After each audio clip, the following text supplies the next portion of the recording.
Hello दोस्तों, welcome to the YouTube channel of Rich Academy. और देखिए, आज हम मेडिवल हिस्ट्री की 7th क्लास कर रहे हैं, जिसके अंदर हम फर्स्ट पार्ट करेंगे मुगल एम्पायर का। और मुगल एम्पायर के अंदर हम जो फर्स्ट 2 किंग्स थे, बाबर एंड हुमायूं, इनके बारे में हम पढ़ेंगे। देखिए, लास्ट जो हमने दिल्ली सल्तनत की क्लास की थी, उसके अंदर ये बात आई थी कि इब्राहिम लोदी से लड़ाई हुई थी बाबर की फर्स्ट बैटल ऑफ पानीपत 1526 में। तो वहीं से ही बाबर का रूल स्टार्ट हो गया था इंडिया के अंदर। अब अगर बेसिक बात देखी जाए तो कहते हैं Mughal empire was founded by Babur, a Central Asian ruler. His original name was Zahiruddin Mohammad. तो इसका टाइटल पूरा हो गया ज़हीरुद्दीन मोहम्मद बाबर। ठीक है। और इसके आगे ही वाज रिलेटेड टू तिमूर। देखिए, तिमूर को हमने पहले भी पढ़ा है। तिमूर का इन्वेजन हुआ था, अगर हम दिल्ली सल्तनत की बात करें तो नसरुद्दीन महमूद तुगलक के टाइम। ये ज़्यादा इंपॉर्टेंट किंग के नाम में नहीं आता, लेकिन फिरोज शाह तुगलक के बाद एक दो किंग जो कुछ टाइम रूल किया था, उनमें से एक किंग था नसरुद्दीन मोहम्मद तुगलक या महमूद तुगलक। और इसके अंदर हमने 2 बात देखी थी, एक तो तिमूर का इन्वेजन हुआ था और दूसरा इसी टाइम ही शर्की किंगडम फाउंड हुआ था, जौनपुर वाला। ठीक है। उसके बाद फिर देखिए, दूसरी बात कह रहा है कि ये जो है फादर की साइड से तिमूर से रिलेटेड था और मदर की साइड से चंगेज़ खान। चंगेज़ खान मंगोल था। चंगेज़ खान को हमने पढ़ा इल्तुतमिश के टाइम में। हमने पढ़ा भी है कि जब इल्तुतमिश के टाइम में ज़ियाउद्दीन मकबरनी को जब भगाया वहाँ से, इसने हरा के चंगेज़ खान ने, तो इल्तुतमिश ने भी इसको इंडिया में शरण देने से मना कर दिया था। बिकॉज इसको जो है समझ में आ रहा था कि अगर मंगोल की रैत से बचना है, चंगेज़ खान की रैत से बचना है, तो मैं सपोर्ट नहीं करूँगा। तो इस तरह से ही दोनों ही नाम हम ऑलरेडी कर चुके हैं दिल्ली सल्तनत के अंदर, तिमूर और चंगेज़ खान। तो अब ये कह रहे हैं कि तिमूर की तरफ से 7th जनरेशन में था बाबर और चंगेज़ खान की तरफ से 15 जनरेशन, और यहाँ पे मदर की साइड से, यहाँ पे फादर की साइड से। और कहते हैं इसीलिए कई बार मुगल्स को तिमूरिड्स भी रेफर किया जाता है, क्योंकि फादर की साइड से तिमूर हो गया, इसलिए कह रहे हैं यहाँ पे। कहते हैं कि Babur at a young age of this succeeded his father Umar Shaikh Mirza as the rule of Fergana. लेकिन खास बात ये हुई कि फरगना से भी इनको जो भगा दिया गया। 2-4 बैटल्स हुई, समरकंद में जैसे एक बैटल हुई थी, वहाँ भी बाबर हार गया था और Babur was force to move towards Kabul, यानी अपनी जगह को छोड़ के काबुल की तरफ ही आ गया। और फिर यहाँ पे कह रहे हैं कि like countless earlier invaders from Central Asia, Babur too was drawn towards India due to its enormous wealth, है ना। यही बात हमने अलेक्जेंडर के टाइम में भी की थी कि एनॉर्मस वेल्थ की वजह से जो है अलेक्जेंडर इंडिया की तरफ आया था, और वही बात सेम बाबर की हम कर रहे हैं कि ये भी एनॉर्मस वेल्थ की वजह से अट्रैक्ट हुआ था इंडिया। तो अब देखिए, बाबर का थोड़ा सा देख लेते हैं। इंडिया आने से पहले क्या हिस्ट्री रही, उसके हिसाब से कह रहे हैं कि बाबर का जो रूल रहा वो 1526 से 1530 तक रहा। 1526 हमने बात कर ली, फर्स्ट बैटल ऑफ पानीपत। इससे पहले क्या क्या हुआ था, तो कह रहे हैं कि he established himself in Kabul 1504 में। Then he move from Afghanistan into India through Khyber pass. ये पास इंपॉर्टेंट क्योंकि अलेक्जेंडर भी इसी पास से आया था, खैबर पास है ना, हिंदू कुश माउंटेन रेंज में, हिंदू कुश माउंटेन रेंजेस हैं, तो वहां से खैबर पास से आया था। फिर कहता है बाबर ने कौन करके बाजोर, भेड़ा, सियालकोट, लाहौर इन पंजाब। और the main reason was this because Babur के पास काबुल में से इतनी इनकम नहीं आ रही थी, मियाग्र इनकम ऑफ काबुल थी, इसलिए इसने इन एरियाज को कैप्चर करके और कहीं ना कहीं अपना ज़्यादा टैक्स सिस्टम और पैसा थोड़ा बढ़ाना चाह रहा था। फिर कहते हैं he was also apprehensive Uzbek attack on Kabul और considered India to be good place for refuge. तो इस तरह से कह रहे हैं कि इंडिया की तरफ ही अट्रैक्ट हो गया था, रेफ्यूज के हिसाब से भी। और फिर कह रहे हैं कि जो दिल्ली सल्तनत जब चल रही थी, तो जो लास्ट रूलर था इब्राहिम लोदी दिल्ली सल्तनत का, उसके टाइम में पॉलिटिकल सिचुएशन काफ़ी अनस्टेबल थी। एक्चुअली जो डेथ हुई सिकंदर लोदी की, इसके बाद इब्राहिम लोदी किंग बना था। तो अच्छा, ये मेंशन है यहाँ पे। तो कह रहे हैं इब्राहिम लोदी के टाइम में जो है काफ़ी पॉलिटिकल सिचुएशन अनस्टेबल थी। और बाबर अपनी बुक में बताता है, बाबर ने किताब लिखी है एक, तुज़ुक बाबरी, बाद में इसको बाबर नाम में कन्वर्ट किया गया।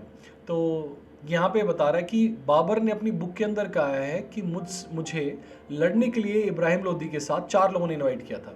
एक तो था दौलत खान लोदी, गवर्नर ऑफ पंजाब, एक था राणा सांगा ऑफ मेवाड़, और एक था आलम खान जो चाचा था इब्राहिम लोदी का। और यहाँ पे एक जो चौथा नाम है वो था, फोर्थ जो नेम है वो है दिलावर खान। दिलावर खान वो सन ऑफ दौलत खान, है ना। तो ये 4 लोग हुए, दौलत खान, राणा सांगा, आलम खान और दिलावर खान। तो कहते हैं इन 4 लोगों ने मुझे इनवाइट किया, इसीलिए मैं आया था यहाँ पे। फिर इनविटेशन के बाद यही हुआ कि फर्स्ट बैटल ऑफ पानीपत हुई। और फर्स्ट बैटल पानीपत जो है बड़ी इंपॉर्टेंट रही। जब भी हिस्ट्री की बात आती है तो फर्स्ट बैटल ऑफ पानीपत को आप भूल नहीं सकते। कोई भी पूछेगा तो यही पूछेगा फर्स्ट बैटल ऑफ पानीपत बताओ कब हुई, तो 1526 में, नॉर्मली अगर आप हिस्ट्री पढ़ते हैं तो भी। तो यहाँ पे कह रहे हैं कि 1526 बैटल हो रही है। बैटल बड़ी छोटी रही, 7 to 8 आवर्स ही रही बस। और इन्हीं 7-8 घंटे के अंदर ही इब्राहिम लोदी को हरा दिया गया। और कहते हैं कि वहीं पे उसका जो है टॉम बना दिया, और मतलब पानीपत के अंदर ही इब्राहिम लोदी का टॉम बना दिया गया। और फिर कहते हैं कि इसके बाद जो है बाबर ने एंटायर जो रीजन था दिल्ली से आगरा वो कैप्चर कर लिया और आगरा में इसको बहुत ज़्यादा रिचेज़ मिले इब्राहिम लोदी के, जो स्टोर्ड रिचेज़ थे, जो ट्रेजरी थी, स्टेट ट्रेजरी, उसमें से अच्छा पैसा मिला।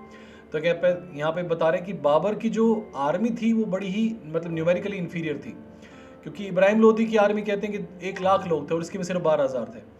और ख़ास बात ये थी कि उसके बाद भी इसने हरा दिया। तो अगर ये देखा जाए कि बाबर क्यों जीता, तो एक जो फर्स्ट रीज़न आता है वो आता है कि use of artillery and warfare. कहते हैं 2 इसकी टेक्निक्स थी नई, एक तो रूमी, एक रूमी थी, एक तुलुगमा थी। तो तुलुगमा में वो क्या करता था, फ्लैंकिंग करता था आर्मी की, लेफ्ट विंग राइट विंग ऐसे करके फ्लैंकिंग करता आर्मी की। और रूमी क्या थी, रूमी आर्टिलरी को यूज़ करने का तरीका था। एक्चुअली जो तोप और गोले थे उनको पहले क्या होता था कि जब लड़ाई होती थी तो कुछ तोप पीछे रहती, कुछ तोपें आगे चली जाती थी। तो रूमी के अंदर उसने क्या किया था, सब तोप को ना रस्सी से बांध के फिर उसने एक साथ मूव कराया। इनफैक्ट थोड़े थोड़े स्पेसेस भी छोड़े कि आराम से जो इन्फेंट्री वाले जो सोल्जर्स है मूव कर सके और सारी आर्टिलरी वैसे एक साथ चल सके। तो इस तरह से ये जो 2 टेक्निक्स थी इन्होंने बहुत मेजर रोल प्ले किया। और कहता है इसी टाइम ही ये जो गनर्स थे, 2 गनर्स लेके आया था ओटोमन गनर्स, उस्ताद अली और मुस्तफ़ा, ये भी बाबर लेके आया था ऑटोमन गनर्स को, है ना, लड़ाई से पहले ही। तो इस तरह से कह रहे हैं कि उन्होंने बड़ा मेजर रोल प्ले किया। और फिर दूसरी बात ये कहते हैं कि बाबर जीता क्यों, क्योंकि एबल जनरल था और ये टेक्निक्स थी। और ये माना जाता है कि थोड़े से जो है वॉरफेयर टेक्निक्स पुरानी हो गई थी यहाँ पे। तो बाबर की जीतने के 2-3 कारण ये मेजर बताए जाते हैं। एक तो जैसे आर्मी का अच्छा फ्लैंकिंग करी, आर्टिलरी यूज़ करी और साथ में जो है एबल जनरलशिप। फिर यहाँ पे कहते हैं after the battle of Panipat Babur had to face many difficulties. Actually सबको ये लग रहा था, जिन्होंने इन्वाइट किया था, कि बाबर जो है वापस चला जाएगा अटैक करके। और इनफैक्ट जो इसके नोबल्स और कमांडर्स थे वो भी यही सोच रहे थे कि he'll return to central Asia, because hot climate था इंडिया का और ये उनको परेशान ज़्यादा कर रहा था। But to everyone surprise Babar decided to stay. Babar said I won't be going back, I will stay here. तो ये काफ़ी जो है इसने इंडिया की हिस्ट्री को, काफ़ी मेडिवल हिस्ट्री को मेनली जो है एक अलग ही मोड़ दे दिया था।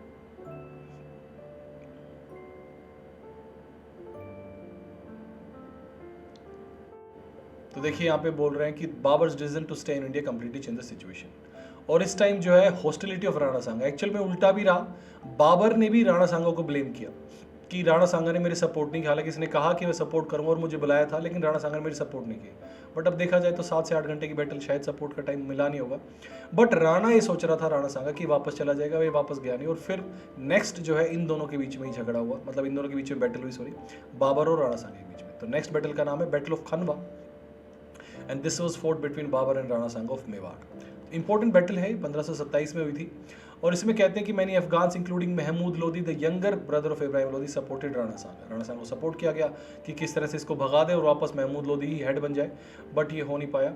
और वैसे कहते हैं कि इस लड़ाई में काफ़ी हद तक जो जीत हो रही थी वो राणा सांगा की हो रही थी, लेकिन बाबर ने क्या किया, अपनी एबल जनरलशिप यूज़ करके और मोटिवेशनल टेक्निक यूज़ करके जो ये लड़ाई थी इसको जिहाद का नाम दे दिया।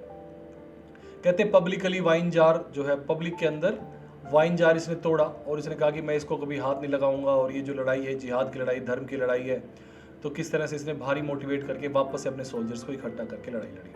और फिर बैटल का आउटकम ये हुआ कि बैटल ऑफ खनवा में बाबर जो है जीत गया। तो ही अडॉप्टेड द टाइटल गाजी इसके बाद, और इसके वजह से कह रहे हैं कि और भी एरियाज़ में इसकी जो आर्मी थी काफ़ी ज़्यादा स्ट्रॉन्ग हो गई थी। फिर जो नेक्स्ट बैटल रही बाबर की वो थी बैटल ऑफ चंदेरी। ये मालवा के किंग के अगेंस्ट थी, वो मेवाड़ था, ये मालवा है। मालवा का किंग था मेदिनी राय ऑफ चंदेरी, इस किंग के साथ हुई। और इसमें बाबर काफ़ी आसानी से जीत गया।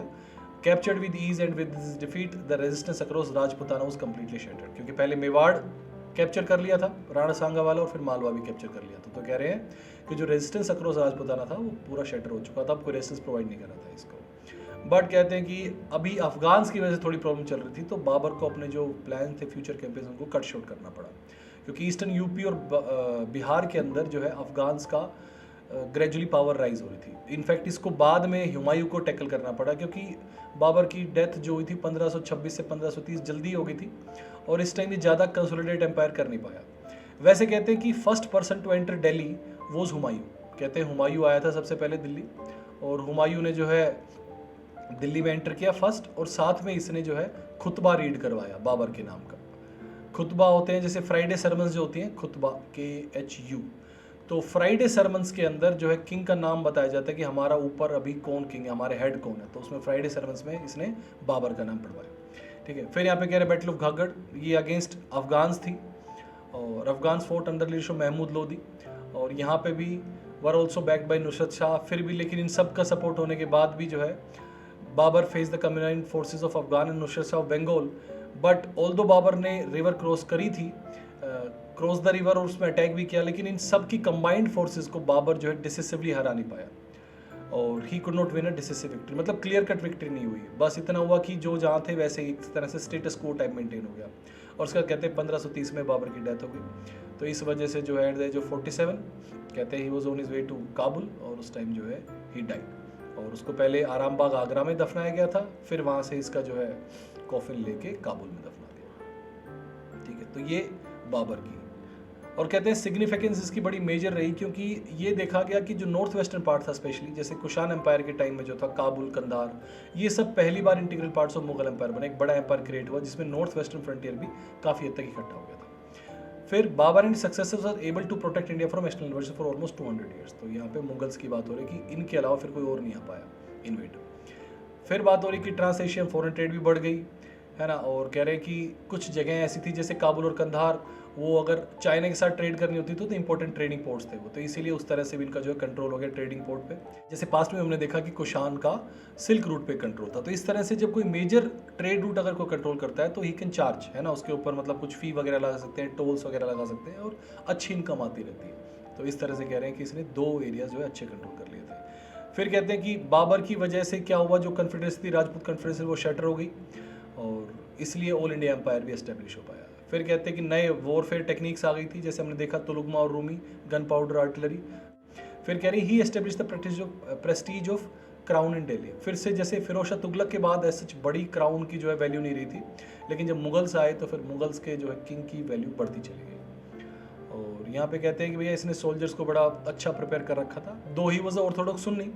देखिए मेजरली जो भी इंडिया के अंदर जो मुस्लिम्स और ये इन्वेजन्स हुए सब सुन्नी थे, तो दो he was orthodox Sunni, but he was neither bigoted nor led religious divides, है ना। तो इसमें कुछ ऐसी बातें भी आती है कि बाबर ने हुमायूं को नसीहत दी थी कि वो जो है अपने भाइयों का ख्याल रखे और कभी भी जो है गाय को ना काटे, इस तरह से नसीहत दी थी बाबर ने मरने से पहले। और कहते हैं Babur was well versed in Persian Arabic, इसकी खुद की किताब है तुजुक बाबरी। इसको जो है तुजुक बाबरी ये थी चगताई टर्किश में, इसको बोल देते हैं चगताई टर्किश, ये लैंग्वेज है चगताई टर्किश। और फिर बाद में इसको बाबर नामा नाम से इसको कन्वर्ट किया, ट्रांसलेट किया अब्दुल रहीम खाने खाना ने, ये पर्शियन में इसने ट्रांसलेट की थी। तो अब्दुल रहीम खाने खाना ने अकबर के टाइम में इसको ट्रांसलेट किया था, अकबर के कोर्ट में था अब्दुल रहीम खाने खाना, उसने तुजुक बाबरी को कन्वर्ट किया पर्शियन में और उसका नाम रखा बाबर नाम। तो यहाँ पे कहते हैं कि वो की naturalist and describe flora and fauna of India. इसने जैसे आम वगैरह के बारे में बताया, अलग अलग मौसम बताए हैं, और इसने मतलब उस टाइम के जो इंडिया का जो सोसाइटी थी उसके बारे में काफ़ी अच्छी लाइट थ्रो करती है ये बुक इसकी तुजुक बाबरी। इनफैक्ट इसको one of the top 50 all time greatest literature में भी इसका नाम आता है तुजुक बाबरी का। तो ये आपका बाबर जो है बाबर वाला फेज एंड हुआ, और अब हम पढ़ते हैं हुमायूं का। देखिए हुमायूं का टाइम था 1530 से 1556। दो he succeeded Babar at young age. Actually कहानी ये कहती है कि भैया हुमायूं सीरियसली बीमार हो गया था, और रात को बाबर बैठ के फिर बाबर ने पूजा की अल्लाह भगवान से कि जो है आप हुमायूं को ठीक कर दो, चाहे मेरी जान ले लो। और फिर ये हुआ कि रात भर जो है हुमायूं की तबीयत ठीक होती रही और बाबर की तबीयत खराब होती चली गई। तो इस तरह से बताते हैं कि हुमायूं जो है सर्वाइव। फिर यहाँ पे कहता है कि administration had not yet been consolidated, because थोड़ा ही टाइम रहा था, सिर्फ 4 साल थे बाबर को, तो ज़्यादा कंसोलेशन नहीं हो पाई, और इसीलिए इसको काफ़ी ज़्यादा जो है ये सब जो रिवोल्ट्स और ये जो परेशानियाँ फेस करनी पड़ी। वैसे कहते हैं कि हुमायूं का मतलब होता है फॉर्चुनेट किंग, बट कहते हैं he was the most unfortunate king of the Mughal empire, क्योंकि ये सारी जो प्रॉब्लम्स थी, जैसे बहादुर शाह को भी टैकल करना था, गुजरात के शेर खान जो शेर शाह सूरी बाद में हो गया था उसको भी टैकल करना था। तो इस तरह अफगान्स की प्रॉब्लम, गुजरात की प्रॉब्लम, काफ़ी सारे जो है मल्टीपल प्रॉब्लम्स थी। साथ में कहते हैं कि जो इसके भाई थे उन्होंने भी इसको जो है काफ़ी लेट डाउन किया। इसके 3 भाई और थे, एक तो था कामरान, एक अस्करी और एक हिंडाल। तो ये जो 3 भाई थे कहते हैं तीनों ने इसको काफ़ी लेट डाउन किया। और तिमूरी ट्रेडिशन ये था कि अगर कोई राजा बनता है तो सारे मतलब कोई राजा जैसे मान लीजिए बाबर की डेथ हुई तो सारे भाइयों में जो एम्पायर उसको डिवाइड होना चाहिए। तो इस तरह से इसने हुमायूं ने वो फॉलो किया। और फिर यहाँ पे कह रहे हैं कि जैसे काबुल, कंधार, पंजाब देवर अंडर कामरान, हिंडाल ने कंट्रोल किया अलवर, मेवात, और अस्करी ने कंट्रोल किया संभल। और कहते हैं कि they were notable rulers and they always let him down. Humayun को जो है काफ़ी परेशानी रही इनकी तरफ से। फिर कहते हैं कि इसने हालांकि 1532 में देवराय की बैटल हुई थी, हुमायूं डिफीटेड अफगान फोर्सेस, और इस वजह से which had conquered Bihar and overrun Jaunpur, तो इनको इसने यहाँ से हटा दिया और चुनार फोर्ट भी जो है कैप्चर कर लिया, ठीक है। बट ये कहते हैं कि जो चुनार फोर्ट था, this is called as the gateway of eastern India and it was control of most powerful Afghan leader Sher Khan. और तब जो है शेर खान ने कहा कि ठीक है, शेर खान को हरा दिया था यहाँ पे, तो Humayun signed a treaty with Sher Khan leaving him in full control of the area of the east of the Banaras. तो ये कहा ठीक है, बनारस से ईस्ट सारा तुम रखो और बाकी मुझे परेशान मत करो। तो कहते हैं कि ये जो साइन करने का रीज़न, बड़ा रीज़न ये था कि इसको वापस गुजरात, बहादुर शाह की वजह से इसको वापस गुजरात में अटैक करना था, क्योंकि वहाँ पे फ्रंटियर्स में प्रॉब्लम हो रही थी।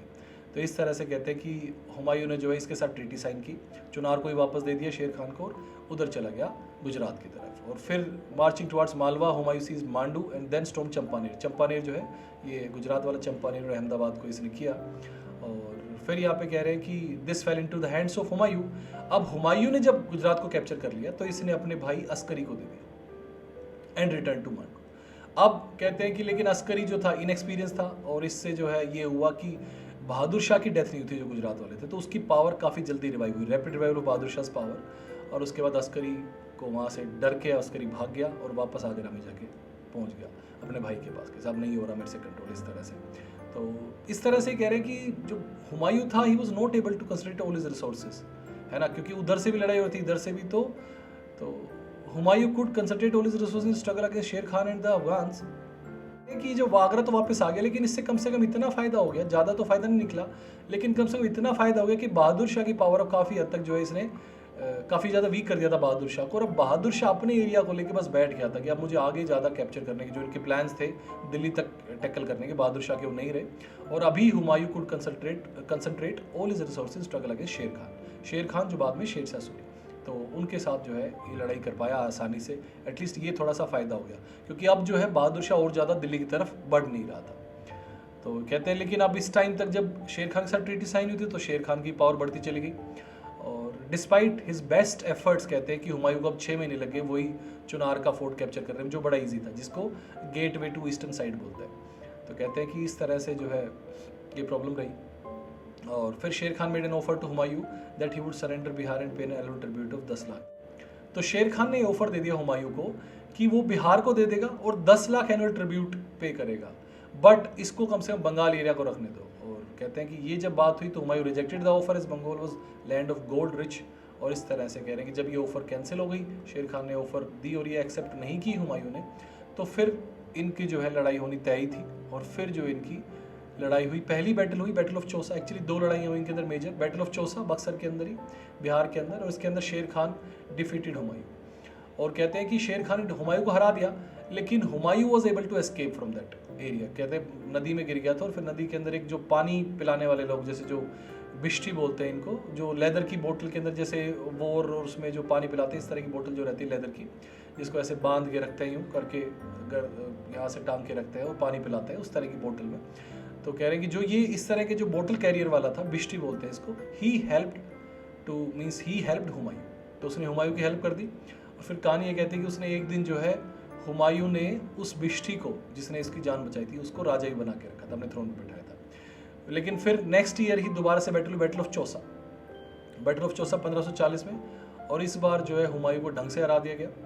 हुमायूं हार गया, और इनफैक्ट शेर खान या शेर शाह सूरी जो बाद में इन्होंने नाम लिया था इस लड़ाई के बाद ही, उसने सबको बोल दिया कि कोई भी जो है इसको शरण नहीं देगा, अगर किसी ने हुमायूं को शरण दी तो मैं उसके साथ लड़ाई करूँगा, ठीक है। तो इस तरह से बात होने की वजह से कहते हैं कि इसको कहीं जगह नहीं मिली, और Humayun had to flee from Delhi, और दिल्ली से दूर जो है चलता चला गया, और फाइनली सिंध में जाके इसको शरण मिली। तो कहते हैं सिंध में राजा थे राणा वीर साल ने सिंध के अंदर इसको जो है शरण दे दी।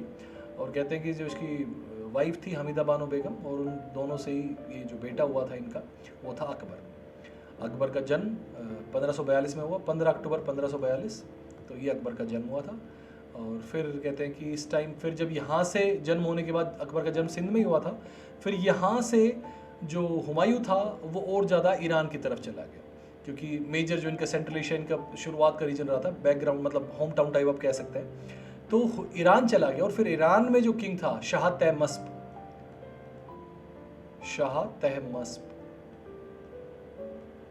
तो जो ईरानियन किंग था इसने हुमायूं को सपोर्ट किया, और इनफैक्ट जो शाह तहमस्प था इसने इसको जो है आर्मी भी दे दी, कुछ लोग भी दे दिए अपनी आर्मी क्रिएट करने के लिए, और फिर उसके बाद जो है वापस आया हुमायूं। और इस टाइम तक शेर शाह सूरी की डेथ हो चुकी थी और सुर एम्पायर काफ़ी कमज़ोर था। तो यहाँ से जो इसकी सेना थी या सोल्जर्स थे जो ईरानी किंग की मदद से इसको मिल गए थे, अब इनको लेके इसने इंडिया की तरफ मूव किया। लेकिन इंडिया की तरफ इसके लिए फ़ायदा ये होगा था कि अब शेर शाह सूरी की डेथ हो चुकी थी और जो सुर एम्पायर था वो काफ़ी ज़्यादा उसकी हालत ख़राब थी, और 1555 के अंदर he was able to recover Mughal throne फिर से, बहुत ही जल्दी, ज़्यादा टाइम भी नहीं लगा। और फिर कहते हैं कि did not live long and died in 1556। ठीक है, अब 1556 में इसकी डेथ कैसे हुई थी? ये जो है शेर शाह सूरी की जो एक लाइब्रेरी थी वहाँ से गिर गया था और वहाँ इसकी जो है डेथ हो गई थी, first floor of the library building. Library building किसने बना रखी थी? शेर शाह सूरी की थी।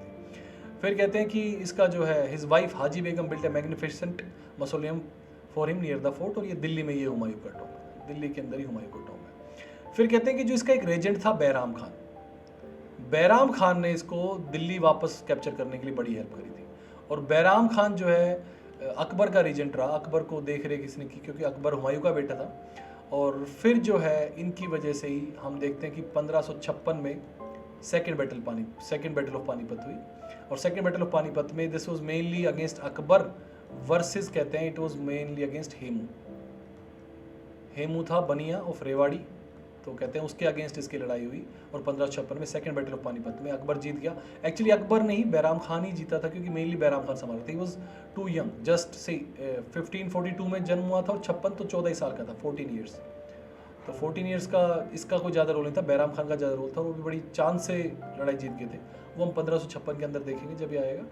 और कहते हैं कि जो है इसकी गुलबदन बेगम जो इसकी सिस्टर थी, उन्होंने किताब लिखी है इसकी बायोग्राफी हुमायूं की, हुमायूंनामा।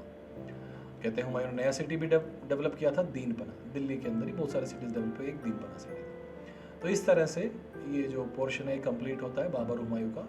और जो नेक्स्ट क्लास है उसके अंदर हम शेर शाह सूरी के बारे में पढ़ेंगे, मेनली जो 1540 के बाद का जो टाइम था उसको हम समझेंगे, और आगे जो है नेक्स्ट अकबर का भी टाइम कुछ उसके अंदर कवर करने की कोशिश करेंगे। तो आज के लिए इतना ही। आई होप आपको ये वीडियो पसंद आई होगी, तो अगर आपको पसंद आई हो तो प्लीज़ लाइक शेयर सब्सक्राइब ज़रूर करें। Thank you, have a nice day. Hello दोस्तों, welcome to the YouTube channel Bridge Academy. और देखिए लास्ट क्लास में हमने बाबर और हुमायूं किया था, आज हम शेर शाह सूरी और अकबर करेंगे। अकबर जो नेशनल मोनार्क कहा गया है उसके बारे में डिटेल देखेंगे, और साथ में शेर Shah Suri. An important phase देखिए यहाँ पे कहते हैं अफगान इंटरल्यूड था, ये अफगान बिकॉज ये अफगानी थे इसीलिए अफगान इंटरल्यूड बोल रहे हैं। सुर इंटरग्नम, क्योंकि डायनेस्टी जो थी वो सुर थी, है ना, तो सुर इंटरग्नम यहाँ पे ये फेज था 1540 से 1555 का। जैसा कि हमने कि लास्ट क्लास में देखा कि 1539 और 1540 बैटल ऑफ चौसा और बैटल ऑफ बिलग्राम के अंदर शेर शाह सूरी ने हुमायूं को हरा दिया था, तो इसीलिए फिर यहाँ से स्टार्ट हुई सुर डायनेस्टी। तो कहते हैं Sher Shah Suri he was the founder of Sur dynasty, his real name was Farid Khan and he was the son of Hasan Khan, a jagirdar of Sasaram in Bihar. देखिए सासाराम इंपॉर्टेंट नाम इसलिए रखा है यहाँ पे क्योंकि सासाराम में टोम्ब है, शेर शाह सूरी का टोम्ब है सासाराम में, और इम्पोर्टेंट है, पूछा गया एक दो बार यूपीएससी के अंदर भी। उसके बाद कह रहे हैं कि जो इसके पिता थे हसन खान वो जागीरदार थे सासाराम के बिहार के। फिर बाद में फरीद जो थे, फरीद मतलब यही शेर शाह सूरी, ही served under Afghan governor of Bihar. इसमें जो अफगान गवर्नर था मोहम्मद खान रूहानी, इसके अंडर ये काम करते थे। एक्चुअली इनके बेटे को पढ़ाते थे और उनके अंडर ही फिर ये देख रेख भी करते थे, उनके बेटे को पढ़ाते थे। और फिर उस टाइम इन्होंने कहते हैं कि एक जो शेर को मार दिया था बेयर हैंड से, तो तभी से मोहम्मद खान रूहानी ने इनको शेर खान कहते थे, इनको शेर खान कहते थे, तो इसको शेर खान नाम पड़ गया। फिर शेर शाह तब हो गया जब ये राजा बना, तब भी फिर इसने अपने आप को शेर शाह सूरी का, तो इस तरह से शेर खान से शेर शाह बन गया था बादशाह बनने के बाद। तो he acquired great administrative skills by managing the affairs of his father's jagir. कहते हैं he defeated sultan Mohammad Shah Bengal at battle of Surajgarh and became the most powerful Afghan military commander in the eastern province. तो ये इंपॉर्टेंट बात है, हम ऑलरेडी डिस्कस कर भी चुके हैं कि कैसे इसके और हुमायूं के साथ जो है डील हुई, और किस तरह से फिर हुमायूं एक बार जीतने के बाद भी छोड़ के चला गया सूरजगढ़ के जो फोर्ट को, फिर उसके बाद वापस आया तो उस बार फिर लड़ाई हुई दो, और बैटल ऑफ चौसा और बैटल ऑफ बिलग्राम। इसमें कनौज या बिलग्राम दो नाम दिए जाते हैं, इस बैटल का नाम है, ठीक है। तो battle of Chausa 1539, battle of Kannauj 1540, इन दोनों के अंदर जो है इसको हरा दिया हुमायूं को, और हुमायूं को भागने मजबूर कर दिया। फिर हमने देखा भी था कि हुमायूं जो है बोल दिया गया कि हुमायूं कोई हेल्प नहीं करेंगे, फिर फाइनली जाके सिंध में जो है उसको शरण मिली राणा वीर साल के पास, अमरकोट में, तो वहाँ पे फिर हुमायूं रुका। अब यहाँ पे बात आती है शेर शाह की। तो कह रहे हैं कि शेर शाह का जो एम्पायर था बहुत बड़ा था। It extended from Bengal to Indus except Kashmir. Kashmir नहीं था इसके अंदर, बाकी बहुत ज़्यादा एरिया था। बाद में इसने मालवा भी कॉन्कर कर लिया, मारवाड़ भी कॉन्कर कर लिया, इस तरह से। कह रहे हैं डिफीटेड मालदेव किंग ऑल्सो। तो ये सारी जो बातें मैं बार बार बोलता हूँ कि एज सच इंपॉर्टेंट नहीं है, क्योंकि इसकी क्रोनोलॉजी अभी तक पूछी नहीं गई है। यूपीएससी तो थोड़ा ज़्यादा इफेक्चुअल हो जाएगा, तो पूछेगी नहीं, है ना। उसके बाद कह रहे हैं इसकी जो लास्ट कैंपेन थी, ये इंपॉर्टेंट हो जाता है कि लास्ट कैंपेन कौन सी थी। लास्ट कैंपेन थी इसकी कलिंजर की। कलिंजर एक स्ट्रॉन्ग फोर्ट है बुंदेलखंड के अंदर, और वहाँ पे he died due to an accidental explosion of gun powder. ये इंपॉर्टेंट बात है कि कौन सी लास्ट इसकी जो है बैटल थी या कैंपेन थी, उसमें कहते हैं कलिंजर, ठीक है। बुंदेलखंड में जगह है कलिंजर। उस तरह से फिर कह रहे हैं कि ही पैटर्नाइज्ड आर्ट एंड आर्किटेक्चर, काफ़ी ज़्यादा इसने आर्ट आर्किटेक्चर पैटर्नाइज किया। इसने पुराना किला डेवलप किया दिल्ली में, और इस पुराना किला के अंदर ही शेर मंडल है। शेर मंडल वॉज एन ऑक्टागोनल बिल्डिंग। बाद में शेर मंडल को ही लाइब्रेरी की तरह यूज करना चाह रहा था, लाइब्रेरी बना दिया गया था बाद में, और इसी शेर मंडल से ही गिर के हुमायूं की डेथ हुई थी। यहाँ से फर्स्ट फ्लोर से कैसे गिर गया था और उनकी डेथ हो गई थी। तो यहाँ से कह रहा है शेर मंडल। रोहतास फोर्ट, ये UNESCO world heritage site Pakistan में है। उसके बाद ये यूनेस्को वर्ल्ड हेरिटेज साइट में रोहतास फोर्ट। फिर many structures in Rohtasgarh fort in Bihar and शेर शाह सूरी मस्जिद पटना। उसके बाद कहते हैं कि Sher Shah Suri was succeeded by son Islam Shah. तो इसका बेटा था इस्लाम शाह, और इसने काफ़ी कम टाइम रूल किया। इस्माइल शाह, और फिर उसके बाद लास्ट जो रूलर था इनका वो था आदिल शाह। तो आदिल शाह के टाइम में ही जो अटैक हो गया था, हुमायूं आ गया था, वापस इसने कैप्चर कर लिया था। फिर उसके बाद सेकंड बैटल ऑफ पानीपत हुई थी 1556 में। आदिल शाह सूरी का ही कमांडर था हेमू। तो हम बोलते हैं जो हेमू वर्सेस बैराम खान या हेमू वर्सेस अकबर जो लड़ाई थी 1556 की, वो actually Hemu was commander of Adil Shah Suri. तो he was the third king in the chronology, ठीक है। तो उसके बाद कहते हैं कि जब ये यहाँ जब वापस ये बोलते हैं कि जब वापस हुमायूं आया, तो एक्चुअल में हुमायूं को इतना भारा अपोजिशन नहीं मिला। ये वीक सक्सेसर थे, और हुमायूं ने आराम से कैप्चर कर लिया 1555 में। Humayun defeated Afghans and recover Delhi and Agra. तो यहाँ पे बताना चाह रहे हैं। तो अभी जो ये फेज़ था, इसके अंदर इंपॉर्टेंट क्या पार्ट है कि शेर शाह की एडमिनिस्ट्रेशन कैसी रही, शेर शाह ने किस किस तरह से जो ऑर्गेनाइजेशन की, किस तरह से एडमिनिस्ट्रेशन की, कहाँ कहाँ अटैक किया। सिर्फ उनके नाम है, सच ईयर याद करने की ज़रूरत नहीं है कि किस किस ईयर में अटैक किया, बट कहाँ कहाँ अटैक किया, कौन कौन सा कैप्चर किया, वो थोड़ा सा पूछा जा सकता है। तो यहाँ पे फिर से ये बात आ रही है कि इसने क्या है, किस तरह से ऑर्गेनाइजेशन की थी। इसने सूबा, सरकार, परगना और विलेज। ये देखिए हमने हर बार हिस्ट्री में ऐसे ही करते हैं कि जो लोवेस्ट यूनिट है वो विलेज है, विलेज से ऊपर परगना, परगना से ऊपर सरकार, सरकार से ऊपर सूबा। और जब भी ऐसी हायरार्की आती है तो मैं आपको इसी फॉर्म में देता हूँ, क्योंकि ये थोड़ा सा कंपेरेटिवली याद करना आसान होता है। फिर कहते हैं कि इसके टाइम में 4 इंपॉर्टेंट मिनिस्टर्स थे। कौन कौन से? दीवान रिसालत फॉरेन मिनिस्टर था, दीवान वजारत वजीर कह लो या फिर वजारत से आ गया, also called wazir, in charge of revenue and finance. फिर उसका दीवान अर्ज, अर्ज हमने दिल्ली सल्तनत में भी नाम लिखा है, जहाँ भी अर्ज आता है मतलब आर्मी से रिलेटेड है, तो इंचार्ज ऑफ आर्मी। फिर दीवान इंशा, इंशा मतलब होता है कम्युनिकेशन, लेटर कम्युनिकेशन, कुछ रॉयल फरमान वगैरह इशू करना है, तो वो सब। तो कह रहे हैं ये 4 इंपॉर्टेंट मिनिस्टर्स थे, ठीक है। और इनके टाइम में जो है 47 सरकार थी, ये जो यूनिट्स थी 47 थी। और इसके अंदर जो है ये हर सरकार के अंदर इसने एक जज को बना रखा था, चीफ जज, मुंसिफ, और एक लॉ एंड ऑर्डर मेंटेन कर लिया, शिकदार। ये दोनों ही एडमिनिस्ट्रेशन कंट्रोल करते थे सरकार की।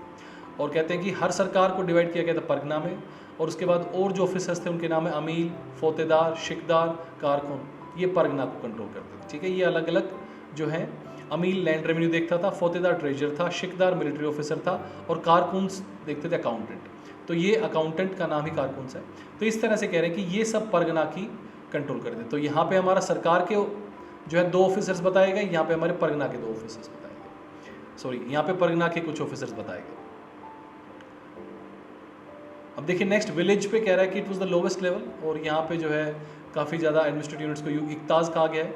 और यहाँ पे भी जो है लैंड रेवेन्यू वगैरह देखने के लिए कानून गोज फेमस थे। कानून गोज was official in charge of land revenue, आज भी कानून गो रहता है, तो तभी से चला रहा है। उसका कहता है कि जो कल्टिवेबल लैंड थी उसको 3 क्वालिटीज़ में डिवाइड कर दिया गया था, गुड, मिडिल और बैड। और उसके हिसाब से जो है इनसे टैक्स लिया जाता था कि अच्छी क्वालिटी की लैंड है, उसका मतलब फर्टाइल लैंड है तो ज़्यादा टैक्स आना चाहिए, मिडिल से थोड़ा कम और बैड से काफ़ी कम। और इसने जो नई 2 चीज़ शुरू की थी वो थी पट्टा और कबूलियत। ये देखिए शेर शाह सूरी के टाइम का ये बड़ी इंपॉर्टेंट फेज था पट्टा और कबूलियत का। तो पट्टा और कबूलियत क्या था कि सरकार पट्टा देती थी, पट्टा मतलब जैसे कि लीज।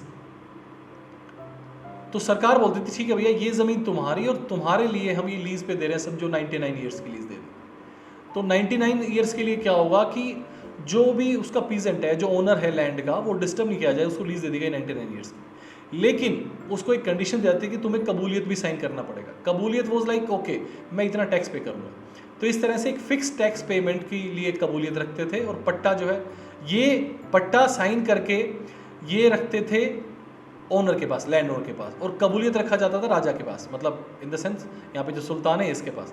तो पट्टा और कबूलियत रखना पड़ता था, ये आपके ओनर के पास, लैंड ओनर के पास, और ये सरकार के पास, इस तरह से रखते थे। और फिर इसके हिसाब से लीज देके और फिर टैक्स फिक्स किया जाता था कि भैया मैं कबूल करता हूँ इतने टाइम जो है मैं टैक्स पे करूँगा, उस तरह की बातें इसमें रहती थी। जो भी टैक्स है that might be changing, fix नहीं था ये। उसके बाद जो नेक्स्ट है वो है जरीबाना और मुँह सिलाना। ये दो नए टैक्स इंट्रोड्यूस किए थे। कहते हैं शेरशाह सूरी ने जो है काफ़ी हद तक जो अवाब्स थे, जो मिडल मैन के टैक्स थे, वो काफ़ी कम कर दिए थे, लेकिन दो टैक्सेस नए शुरू किए थे, जरीबाना और मुँह सिलाना। दीज वर टैक्सेस, एक तो था कलेक्शन ऑफ टैक्स, ये था मुंह से लाना, कलेक्शन ऑफ टैक्स के ऊपर जो टैक्स लगे, भैया मैं टैक्स कलेक्ट कर रहा हूँ तो मुझे जो है इतने पैसे दिए जाए, ठीक है। तो this was on collection of tax and this was for land measurement. अगर मान लो किसी को डाउट हो रहा है भैया लैंड सही मेजर नहीं है, तो फिर से लैंड मेजरमेंट करा सकता, पर उसके लिए उसको जरीमाना देना पड़ता था। और फिर बाद में जो आदमी आके टैक्स कर देता था वो मुंह से लाना लेता था कि भैया ठीक है ये लो इतना टैक्स दे दो, इसमें मेरी परसेंटेज इतनी वो मुझे दे दो। तो इस तरह से हालांकि मिडलमैन इंट्रोड्यूस हुआ, लेकिन काफ़ी हद तक ये जो टैक्स था ये बड़ा फिक्स परसेंटेज थी, इसको सुल्तान ने फिक्स कर रखा था, तो इसलिए इनको टैक्सेस को इतना एक्चुअली हैवी नहीं माना जाता था टैक्स पेयर्स पे। फिर कहते हैं next, Sher Shah introduce new copper coins called dam and these were in circulation till 1835। देखिए काफ़ी लेट तक, अंग्रेजों के टाइम तक भी सर्कुलेशन में रहे हैं दाम्स। और उसके बाद सिल्वर रुपया भी काफ़ी लेट तक सर्कुलेशन में रहा है, सिल्वर रुपया। और उसके बाद गोल्ड कोइन, अशरफी मोहर। तो ये जो रुपया नाम आया है यहीं से स्टार्ट है, आज भी हम रुपया ही बोलते हैं हमारी करेंसी को। तो सिल्वर रुपया स्टार्ट किया था शेरशाह सूरी ने, और दूसरा गोल्ड कोइन, अशरफिया मोहर बोलते थे उसको, वो स्टार्ट किया था। फिर कहते हैं कि इसने जो है कम्युनिकेशन को काफ़ी ज़्यादा इंप्रूव किया, और उसने काफ़ी सारे रोड्स बनवाए, जैसे जीटी रोड 2 अशोक का ही पुराना रोड था, उसको इम्प्रूव किया है इसने, और उसके अंदर जो है रिस्टोरेशन करी। तो ये ऐसे था कि जैसे आपका पाकिस्तान से लेकर अटोक से लगभग, जैसे अशोक का जो था वो कलकत्ता तक था, बंगाल तक था, है ना।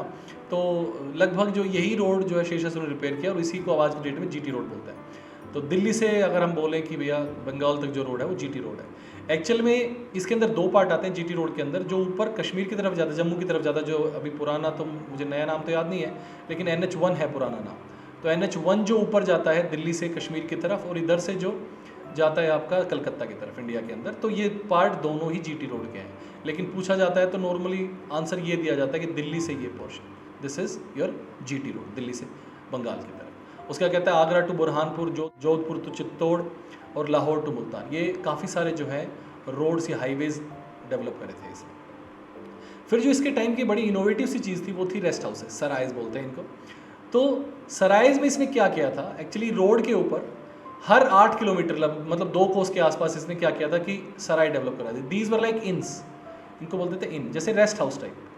तो इन सराइज में क्या किया था इसने कि भैया यहाँ पे जो है गार्डेड रखा था, वॉचमैन रखे थे सब जगह। उसके बाद इसको, इनकी सराइज को बोला गया आर्टरीज ऑफ द एम्पायर। आज की डेट में भी रोड्स को जो है arteries of the empire, arteries of veins of the nation बोला जाता है, क्योंकि ये बहुत ज़्यादा जो है, अगर ये बहुत अच्छे हों कम्युनिकेशंस, तो इनफैक्ट अगर मान लो कुछ गलत बात भी है या कोई मान लो रिवोल्ट हो रहा है, तो वो भी अच्छी तरह से खबर फैल जाती थी, जल्दी से खबर पहुँच जाती राजा तक, और वो टैकल हो जाता था। तो इस इनफैक्ट ये कहते हैं कि हर सराय में क्या करता था शेरशाह सूरी ने, 2 हॉर्सेज रखे थे, 1 और 2। तो उसके बाद क्या करते थे कि यहाँ से खबर चलती थी, एक घोड़ा लेके चलेगा, पास ऑन करेगा, फिर ये घोड़ा ले चलेगा नेक्स्ट, इस तरह से एक घोड़े की रिले टाइप बन जाती थी। और कहते हैं कि लगभग 1 दिन लगता था बंगाल से दिल्ली खबर आने में, क्योंकि घोड़े जो है इस तरह से खबर लेके आते थे। तो इनफैक्ट इसके टाइम में, शेरशाह सूरी के टाइम में कोई रिवोल्ट ही मतलब कहीं पर रिकॉर्ड नहीं हुआ है कि कोई रिवोल्ट हुआ था इसके टाइम। ऐसा कहा जाता है his rain was revolt free. तो और क्राइम भी जो है इसने काफ़ी अच्छा कंट्रोल कर लिया था। इनफैक्ट इसने क्या किया था कि जो लोकल क्राइम्स थे उसके जिम्मेदार ज़मींदार को ही बना दिया था। ज़मींदारों को कहा कि यू विल बी रिस्पॉन्सिबल, अगर तुम्हारे एरिया में क्राइम हुआ तो तुम रिस्पॉन्सिबल रहोगे। तो इस तरह से कहते हैं कि जो लोकल विलेज हेडमैन थे, मुकद्दम्स और ज़मींदार्स, इनको जब रिस्पॉन्सिबल किया गया लॉस के, मर्चेंट्स के और चोरी चकारी के, तो कहते हैं कि विलेजेस भी काफ़ी हद तक जो है क्राइम फ्री हो गए थे। तो ये इसका एक मास्टर स्ट्रोक कह सकते हैं। तो इस तरह से सराइज डेवलप किए थे, और सराइज के अंदर क्या होता था कि भैया खाने के लिए मिलेगा, घोड़े के लिए भी खाना मिलेगा। उसके बाद जो रागीर थे उनके लिए भी एक कुआं खुदवा रखा था, उसके अंदर 2 प्रीस्ट, एक हिंदू और एक मुस्लिम प्रीस्ट भी रहते थे। तो इस तरह से कहते हैं कि इसने जो है धीरे धीरे जो सराइज हैं बाद में मार्केट की तरह डेवलप होने लगी, एक सिटी की तरह डेवलप होने लगी, और later on during later times. तो सराइज वर इंपॉर्टेंट पार्ट, ठीक है। उसके बाद नेक्स्ट बात आते हैं कि इसने जो है अपनी आर्मी को बड़ा अच्छा ऑर्गेनाइज़ किया था। He set up a strong army in order to administrate his empire, क्योंकि इसको पता था आर्मी स्ट्रॉन्ग होनी चाहिए, क्योंकि पहले कहते हैं कि जो है शेर शाह सूरी कुछ टाइम तक मुगल्स की आर्मी में भी रहता है, तो वहाँ पे उनकी आर्मी को ही छोड़ के आ गया था कि बहुत आलसी हैं, बढ़िया काम नहीं करते हैं लोग, है ना। फिर मैंने शायद स्टोरी बताई हुई थी आपको कि जो है खाना खाने के लिए पहले ही बैठ गया था राजा, जब अकबर मतलब बाबर था तब पहले ही खाना खाना शुरू कर दिया इसने। तो कहते हैं बाबर ने इसको बोला भी था अपने बेटे को हुमायूं को कि इनसे बच के रहना भैया, ये अलग खतरनाक आदमी लग रहा है, इससे थोड़ा बच के रहना। और फिर देखिए 3940 में जो है हुमायूं को अलाउद्दीन हुमायूं को जो है शेर शाह सूरी ने भगा दिया था इंडिया से, है ना, मतलब सिंध की तरफ भगा दिया था। तो कहते हैं कि he laid great emphasis on justice, Sher Shah Suri की बात यहाँ पे हो रही है। Qazis were appointed at different places, local level विजिल पंचायत, ये जो है काफ़ी अच्छे इसने टैकल किया। और फिर उसका जो इसका बेटा था इस्लाम शाह, उसने क्या किया था कि जो 2 कोस का डिस्टेंस था सराइज का, उसमें एक कोस पे इसने बना दी थी, और कोई ज़्यादा इस टाइम में कोई इतना इंपॉर्टेंट नहीं रहा। तो जो है इस्लाम शाह और आदिल शाह का और सच कोई इंपॉर्टेंट बात नहीं है।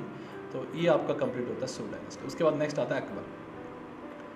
अब देखिए अकबर वॉज कोरोनेटेड कलानौर, ठीक है, और गुरदासपुर पंजाब, बहारी इसको जो है कोरोनेट कर दिया गया था, राज तिलक कर दिया गया था। बोर्न इन अमरकोट सिंध, है ना, जब ये हुमायूं जो था, हुमायूं को भगा दिया था, तो फाइनली जाके जब सिंध के अंदर रह रहे थे राणा वीर साल के पास, तब वहाँ पे जन्म हुआ था अकबर का। इस पर डेट थोड़ा सा डाउट है, लेकिन नॉर्मल लोग 15 अक्टूबर मानते हैं, तो this was the date for birth of Akbar. उसके बाद कहते हैं 1556 second battle of Panipat, Akbar versus Hemu. Akbar की जगह मेनली एक्चुअली जो लड़ा था वो था Bairam Khan. Bairam Khan was a regent of Akbar, ठीक है, तो देख रेख करने वाला बैराम खान था, तो बैराम खान लड़ रहा था। और हेमू था कमांडर आदिल शाह सूर का, आदिल शाह सूर उसका कमांडर था ये। वैसे रेवाड़ी का बनिया था, रेवाड़ी जगह है हरियाणा में, तो रेवाड़ी का बनिया था, और इस तरह से यहाँ पे आ रहा है। फिर यहाँ पे कह रहे हैं कि बैराम खान को जो है अकबर बोलता था बाबाम, तो और कुछ नहीं, सिर्फ रेस्पेक्ट दिखाना चाह रहे हैं कितना रेस्पेक्ट करता था अकबर बैराम खान का। फिर इसका जो ट्यूटर था उसका नाम था Abdul Latif, a liberal person. तो इस तरह से कहते हैं कि अकबर का जो ट्यूटर भी था और भी जो लोग थे वो काफ़ी ज़्यादा लिबरल थे। तो ये जो है स्टोनच एकदम मतलब कट्टर मुस्लिम टाइप नहीं था, जो मतलब फैनेटिक नहीं था मुस्लिम। इसे कहते हैं कि Akbar was not a Muslim fanatic, staunch Muslim नहीं था एकदम, क्योंकि इसको ग्रेजुअली समझ में आने लगा था कि भैया जो धर्म है या जो सच्चाई है वो सब धर्मों के अंदर है। फिर यहाँ पे बात आ रही कि he was a great pattern of art architecture and he was illiterate, क्योंकि इसको मज़े आते थे पतंग उड़ाने में और घुड़सवारी करने में। तो he was not able to write things, कहते हैं पढ़ना तो सीख गया लेकिन लिखना नहीं आता था इसको। और फिर कहते हैं he tremendous love for learning. Gradually जो है अकबर द ग्रेट का हम देखते हैं किस तरह से राइज हुआ अकबर का। तो 1556 में सेकंड बैटल ऑफ पानीपत, है ना, हेमू से हार गया था हेमू। और इसकी भी कहानी ये है कि कहते हैं हेमू जीत रहा था, लेकिन बाई चांस जो है हेमू के आँख में एक तीर लग गया, पियर्स कर गया। तो जो महावत था, जो हाथी चलाने वाला जिस पे हेमू बैठा था, उसको लगा कि शायद मुझे थोड़ी सेफ्टी में लेना चाहिए हेमू को, तो उसने जो हाथी को घुमा लिया और जाने लगा। तो कहते हैं जो हेमू की जो फाइटर्स थे, जितने भी जो लोग लड़ रहे थे हेमू के लिए, जो इसकी सेना थी, वो घबरा के हमारा राजा डर के भाग रहा है। और फिर कहते हैं अफरा तफरी मच गई और फाइनली हेमू हार गया, अदरवाइज ही वॉज विनिंग। कहते हैं काफ़ी स्ट्रॉन्ग पोजीशन थी हेमू की। तो इस तरह से स्टोरी आती है सेकंड बैटल ऑफ पानीपत की। फिर कहते हैं कि अकबर ने क्या क्या किया था, जजिया टैक्स हटा दिया इसने, स्लेवरी बंद किया, सती सिस्टम बंद किया। उसके बाद इसने एज भी बढ़ाई थी, मैरिज एज की 14 to 16 कर दी थी गर्ल्स की। फिर उसके बाद 14 years for girls and 16 years for boys. फिर कहते हैं कि काफ़ी ज़्यादा इसने मैट्रिमोनल अलायंस किए हैं। इसको ये पता चला कि भैया सिर्फ इस्लाम में मतलब सच नहीं है, सभी धर्म सही है अगर माना जाए तो इस तरह से इसको जो है एक ब्रॉड पर्सपेक्टिव मिला। और कहीं ना कहीं यही चीज़ रही कि रिलीजियस टॉलरेंस आया और एक नेशनल मोनार्क के टाइप में जो है उभरा अकबर। तो यहाँ पे बता रहे हैं कि he was not an extreme Muslim, है ना, he was tolerant towards other religions. और इसने 2 चीज़ नई शुरू की थी, झरोखा दर्शन और ज़मीन बोस और तुलादान। झरोखा दर्शन मतलब क्या होता था कि राजा को सुबह देख के फिर खाना वाना खाया जाए, ब्रेकफास्ट तभी किया जाए। तो राजा जो है एक झरोखे के अंदर एक छोटे से उसमें मतलब जाली के पीछे बैठता था, फिर वहाँ से दर्शन करते थे लोग राजा के, फिर वहाँ से देख के राजा को फिर जाते थे खाना वाना खाने, ब्रेकफास्ट करने के लिए। और उसके बाद दूसरा था ज़मीन बोस और तुलादान। तो ज़मीन बोस वॉज लाइक जो राजा के सामने की ज़मीन उसको टच करेंगे माथे से, और तुलादान का कंसेप्ट था कि राजा का जितना वजन है उतना दान किया जाएगा। तो जैसे नॉर्मली राजा को बिठा के एक तरफ तराजू में दूसरा वजन डालते थे और उतना सोना चांदी या जो भी उसको दान किया जाता था, दिस इज़ तुलादान। तो ये 3 प्रैक्टिसेस नई स्टार्ट हुई थी अकबर के टाइम में। अगर देखिए एडमिनिस्ट्रेशन की बात करें तो सबसे ऊपर सूबा सरकार परगना विलेज, ये लगभग बिल्कुल ही सेम है जो आपका शेर शाह सूरी के टाइम में आपको मिला था। सबसे पहले सूबा का हेड सूबेदार, फिर सरकार, यहाँ पे फौजदार, अमलगुजर ये यहाँ के ऑफिसर्स थे, फिर परगना का शिकदार और विलेज का मुकदम। मुकदम, खुट और बाद में यहाँ पे जो है ज़मींदार भी जो है इसके नाम आ जाते हैं। मुकदम और खुट दोनों ही नाम आते हैं और साथ में फिर ज़मींदार से बोलते हैं। ठीक है, तो मेनली मुकदम को जो है हेड माना जाता था विलेज का। फिर उसके बाद कहते हैं कि अकबर ने 2-4 प्रिंसिपल शुरू किए, जिस प्रिंसिपल दीन हिलाई शुरू किया था, और this was like a universal peace thing, it was not a different religion, because कई बार ऐसा लगता है कि दीन बोला गया है तो रिलीजन है, डिफरेंट रिलीजन नहीं था। फिर उसका कहते हैं कि अकबर ने जो एक्सपेंड भी काफ़ी भारी किया, मुग़ल एम्पायर को मालवा, गुजरात, बंगाल, काबुल, कश्मीर, खानदेश, ये सब इसने कैप्चर कर लिए थे। इसका सिर्फ आप एक ये देख सकते हैं कौन कौन से एरियाज़ कैप्चर करें, है ना, और उसके अंदर क्या क्या डिटेल में मेरे ख्याल से जाने की ज़रूरत नहीं है। फिर कहते हैं his son Salim, Salim is nothing but Jahangir, वही सेम ही नाम है, जहांगीर का ही नाम सलीम था। एक्चुअली जो अकबर थे उन्होंने पूजा पाठ करते शेख सलीम चिश्ती के पास गए थे वो अजमेर, और वहाँ से कहा था कि साहब बेटा नहीं हो रहा है, तो तब कहते हैं जहांगीर हुआ था, तो इसीलिए जो है इसका नाम सलीम रखा हुआ शेख सलीम चिश्ती की वजह से। And he was rebellious against his father, इनको जो है थोड़े से ज़्यादा ही अलग उसमें रहते थे, नशे वगैरह, तम्बाकू और नशा, इंटॉक्सिकेंट ड्रिंक्स वगैरह काफ़ी लेता था जहांगीर। और उसके बाद फिर सलीम और अनारकली की स्टोरी भी जो आपने सुनी है वो भी यही सलीम है, जहांगीर ही है। और फिर कहते हैं ही डाइड इन 1605, ये time of death of Akbar, and was buried dignified in the grand fort of Sikandra, Sikandra के अंदर ही इनको जो है दफना दिया गया। एक्चुअली सिकंदरा टोम है अकबर का, और सिकंदरा जो टोम है ये अकबर ने खुद शुरू किया था, फिर इसको कंप्लीट जहांगीर ने कंप्लीट कराया था, और फिर इसको जो है एक सेकेंड प्लीज, तो सिकंदरा जो टोम है बनाना अकबर ने शुरू किया था और बाद में इसको जहांगीर ने कंप्लीट कराया था। ठीक है, तो ये आपका बेसिक आ गया, अकबर की बेसिक इन्फॉर्मेशन थी। अब इसके एडमिनिस्ट्रेशंस और जो है वो देख लेते हैं। देखिए पहले एक बार मैप दिख रहा है आपको सामने, तो यहाँ पे मैप आ रहा है कि मुग़ल एम्पायर, ये जो पूरा पोर्शन है, ये पूरा पोर्शन है, ये अकबर के टाइम का था। अकबर की जब डेथ हुई तो ये सारा पोर्शन मुग़ल एम्पायर का था। फिर बाद में क्या हुआ कि जो डेक्कन वाला पोर्शन था इसको भी औरंगज़ेब के टाइम में कैप्चर हो गया था। ये भी औरंगज़ेब और ग्रेजुअल किंग्स हैं, मेनली औरंगज़ेब ने, तो ये औरंगज़ेब ने कैप्चर कर लिया। तो अगर ये बात देखी जाए कि सबसे बड़ा एरिया किसका था मुगल्स में, तो हम बोलते हैं औरंगज़ेब का था। ठीक है, औरंगज़ेब का ही था, और कहते हैं इसी का ही फिर टूटने भी लगा था एम्पायर, ग्रेजुअली इसी के टाइम में टूटने भी लगा था। लेकिन अगर ये पूछें कि सबसे बड़ा एम्पायर किसके टाइम का था, तो औरंगज़ेब का था। 1707 में डेथ हुई थी औरंगज़ेब की। तो इस तरह से आपको डिटेलिंग दिखा रखी है यहाँ पे मैप के अंदर। अब देखिए अकबर के कोर्ट के नवरत्न माने जाते हैं। अकबर जो है नवरत्नास के हिसाब से अपने कोर्ट में चलाता था, 9 लोग को जिसे इंपॉर्टेंट मानता था। तो उसमें यहाँ पे अबुल फजल का नाम आता है, चीफ एडवाइज़र, और इसने जो है आइन अकबरी लिखी है। अकबर की जो है पूरी बायोग्राफी है, और उसके अंदर 3 पार्ट है ना। तो सेकंड और थर्ड पार्ट को जो है आइन अकबरी बोलते हैं। ठीक है, फिर सेकंड आता है Faizi. Faizi was the court poet. फिर उसके बाद तानसेन, इसका असली नाम था तन्ना मिश्रा, मिश्रा जी थे, सिंगर ऑफ हिज कोर्ट। और फिर उसके बाद Birbal, noble is known for his witness, ये तो हमने बहुत ज़्यादा कहानियाँ भी सुनी अकबर बीरबल की।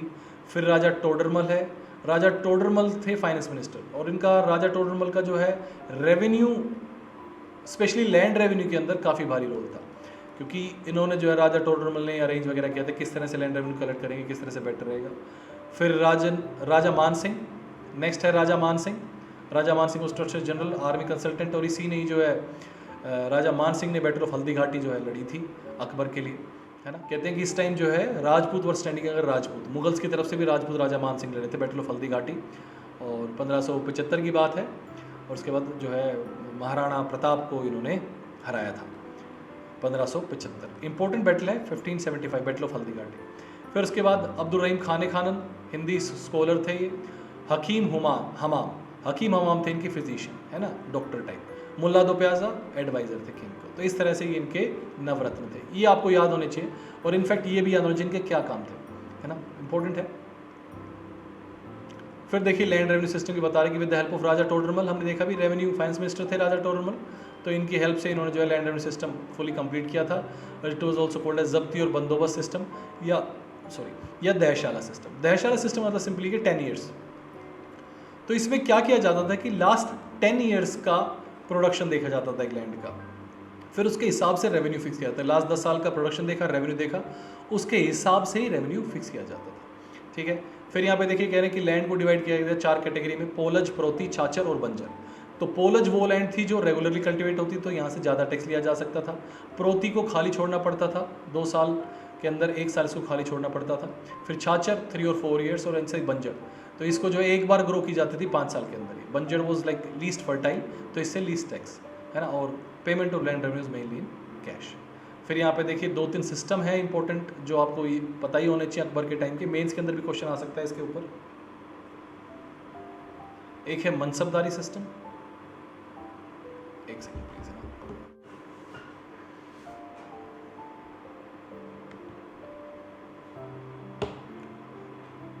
अब देखिए ये 2-4 बातें हैं जो अकबर के टाइम में आपको पता होनी चाहिए, जैसे कि मनसबदारी सिस्टम को पता होना चाहिए, रिलीजियस पॉलिसी पता होना चाहिए और राजपूत पॉलिसी पता होना चाहिए। तो यहाँ पे आ रहा है mansabdari system means rank in Persian. Mansabdari का मतलब होता है रैंक। तो इसके अंदर इसने क्या किया था, मंगोलिक कंसेप्ट पे बेस्ड था और अकबर ने डिवाइड किया था जात और सवार में। जात और सवार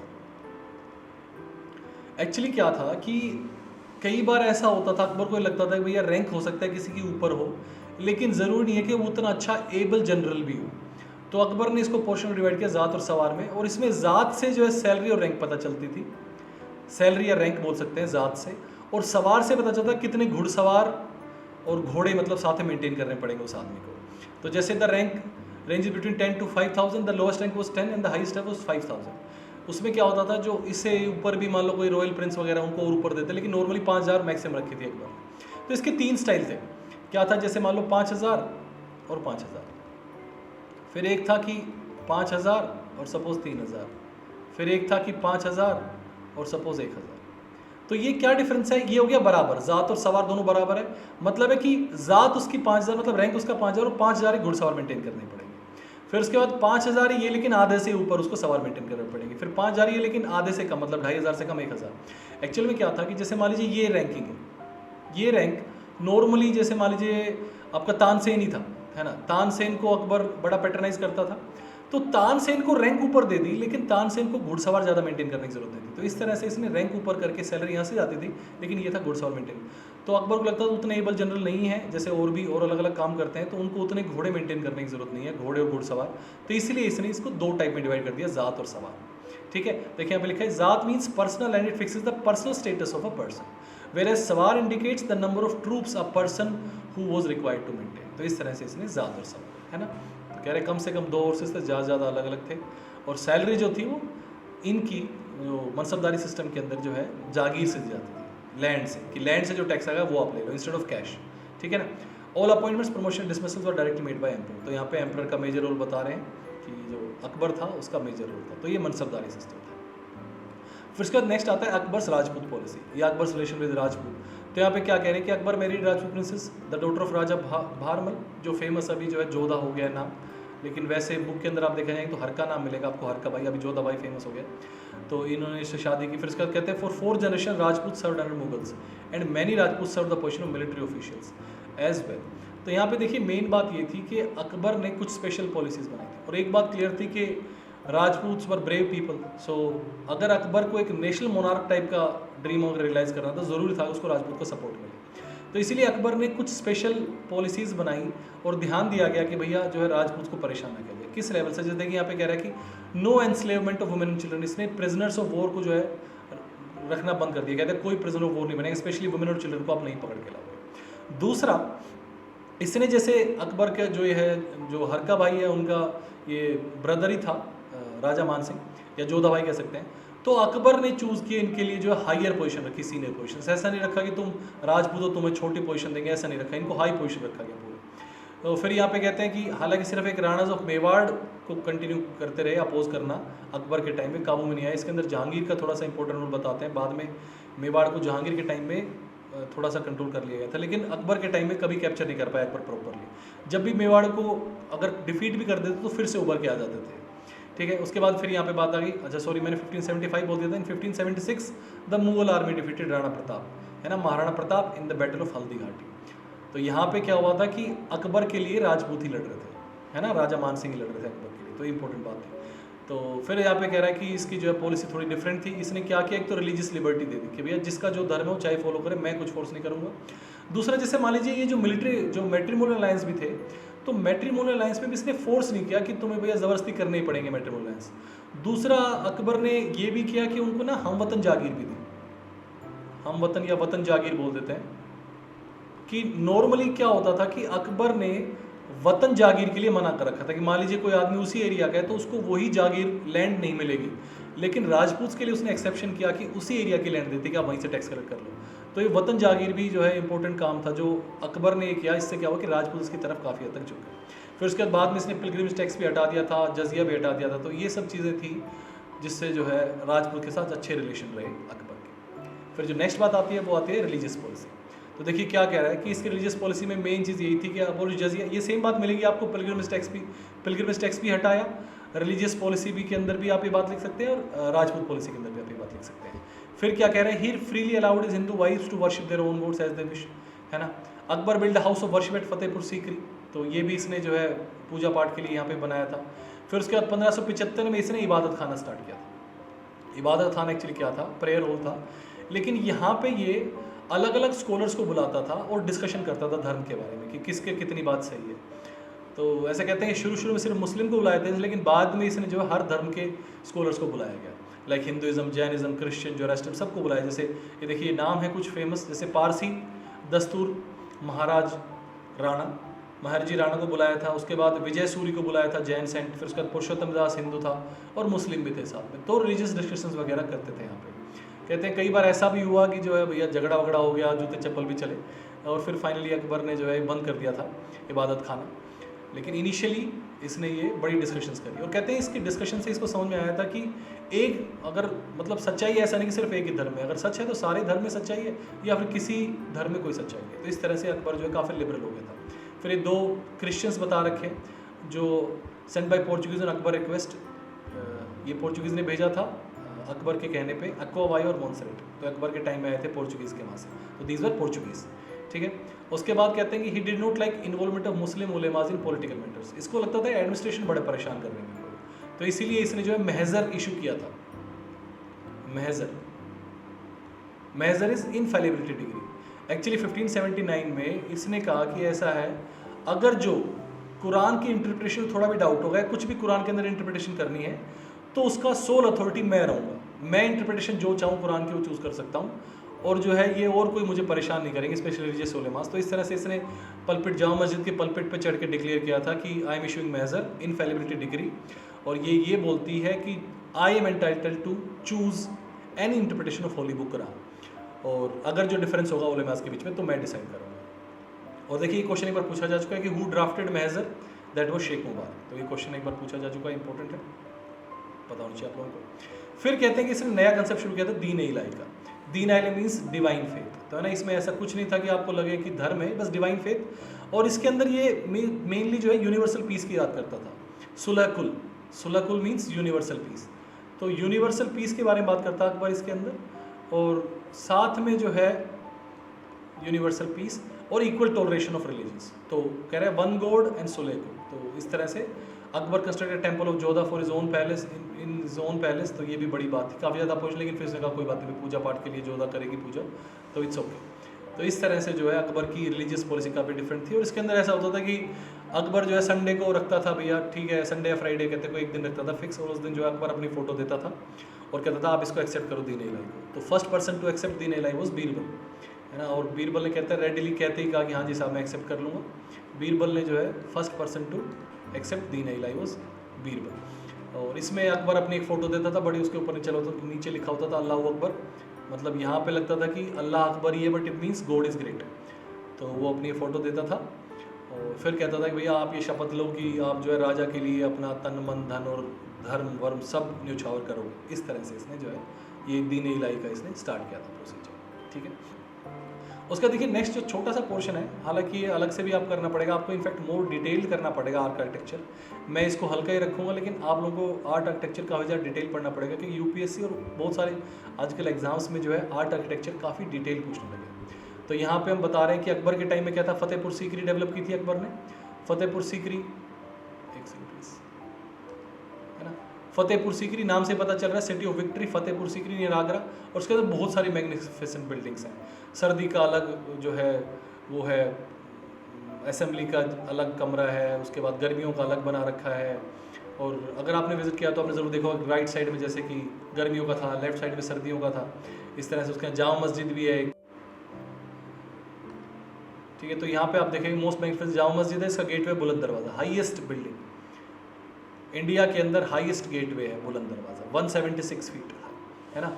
और ये उसकी जो है एक ही एंट्री है उस तरफ, और अभी हम जाके देखते तो बड़ी उसमें बाहर जो बड़ी मधुमक्खी और वो सब लगे हुए हैं इसके अंदर, बहुत भारी दरवाज़ा, ऊंचा एकदम, हाइट बहुत ऊपर। और उसके बाद फिर कह रहे हैं कि यहाँ पे और जो बिल्डिंग्स थी, जैसे जोधाबाई पैलेस था, पंचमहल था, मरियम पैलेस था, बीरबल्स पैलेस था, इस तरह से और भी दीवाने खास, दीवाने आम, ये भी सब बना रखे थे।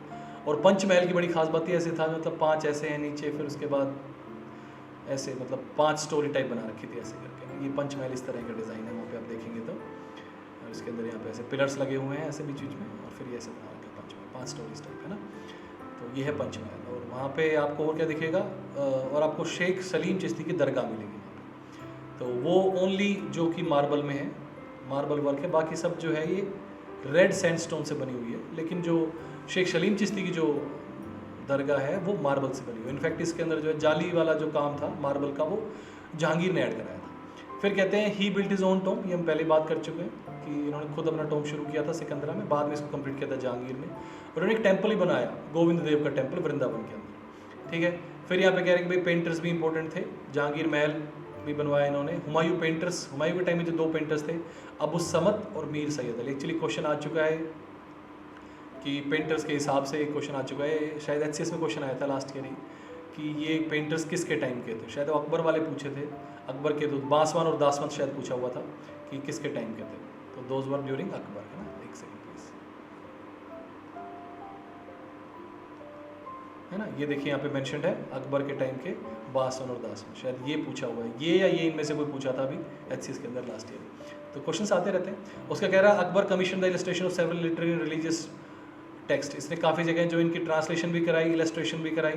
तो इस टाइम कहते हैं जो है दास्तान अमीर हमज़ा, काफ़ी ज़्यादा फेमस पेंटिंग थी लिनन क्लॉथ पे, इसको हमज़ा नामा भी कई बार कहा गया, लिनन क्लॉथ पे थी। उसके बाद कहते हैं कि Persian version of Mahabharata Ramayana were also produced in miniature form. तो इस टाइम ये कह रहे हैं कि रिलीजियस टेक्स्ट को भी जो है काफ़ी ज़्यादा मतलब डिटेल में किया गया और साथ में ट्रांसलेट भी किया गया। तो इस तरह से ये जो टाइम था ये आर्ट और लिटरेचर के हिसाब से काफ़ी अच्छा था। फिर देखिए कह रहे हैं कि और हमजनामा की बातें कर रहा है कि it is the most important work which consist of 1200 paintings. तो पेंटिंग्स के हिसाब से पूरी स्टोरी बताई गई है इसके अंदर,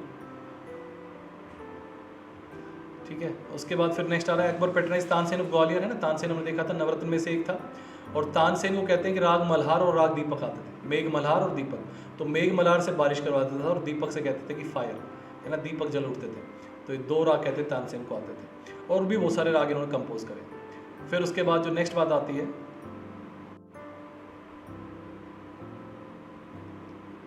फिर कहते हैं कि पर्शियन लैंग्वेज काफ़ी ज़्यादा वाइड स्प्रेड हो गई थी अकबर के टाइम में। जैसे अबुल फजल था, तो इसके टाइम में बहुत सारे हिस्टोरिकल वर्क्स है। अबुल फजल ने जो है आइन अकबरी और अकबरनामा, इसी का ही पार्ट है अकबरनामा और आइन अकबरी से लिखी है। This is biography of Akbar. फिर कहते हैं translation of Mahabharata into Persian language done under supervision Abul Faizi. और ये किसके टाइम में हुआ था, अकबर के टाइम में हुआ था। अबुल फैजी ने ट्रांसलेशन करी थी महाभारत की। उत्बी और नज़ीरी पर्शियन पोएट थे, लेकिन हिंदी पोएट भी थे, कंटेम्प्रेरी थे, ऐसा दे वर अटैच्ड टू द कोर्ट। तो जैसे एक जो फेमस इस टाइम के जो पोएट थे वो तुलसीदास का नाम आता है। तुलसीदास ने अपने वर्जन लिखा है रामायण का, दैट इज़ रामचरितमानस। काफ़ी ज़्यादा फेमस है Ramcharitmanas, Hindi version of Ramayana. Important है, 1-2 बार पूछा भी जा चुका है छोटे एग्जाम्स में कि who wrote Ramcharitmanas, that is Tulsidas. वैसे रामायण जो लिखी है वो वाल्मीकि की मानी जाती है। तो दैट्स इट, आज के लिए इतने रखते हैं। नेक्स्ट क्लास में हम जो है नेक्स्ट जो मुग़ल किंग्स थे उनके बारे में करेंगे, जैसे कि जहांगीर, शाहजहाँ और औरंगज़ेब। आज के लिए इतना ही। अगर आपको वीडियो पसंद है तो प्लीज़ लाइक, शेयर, सब्सक्राइब ज़रूर करें। Thank you, have a nice day.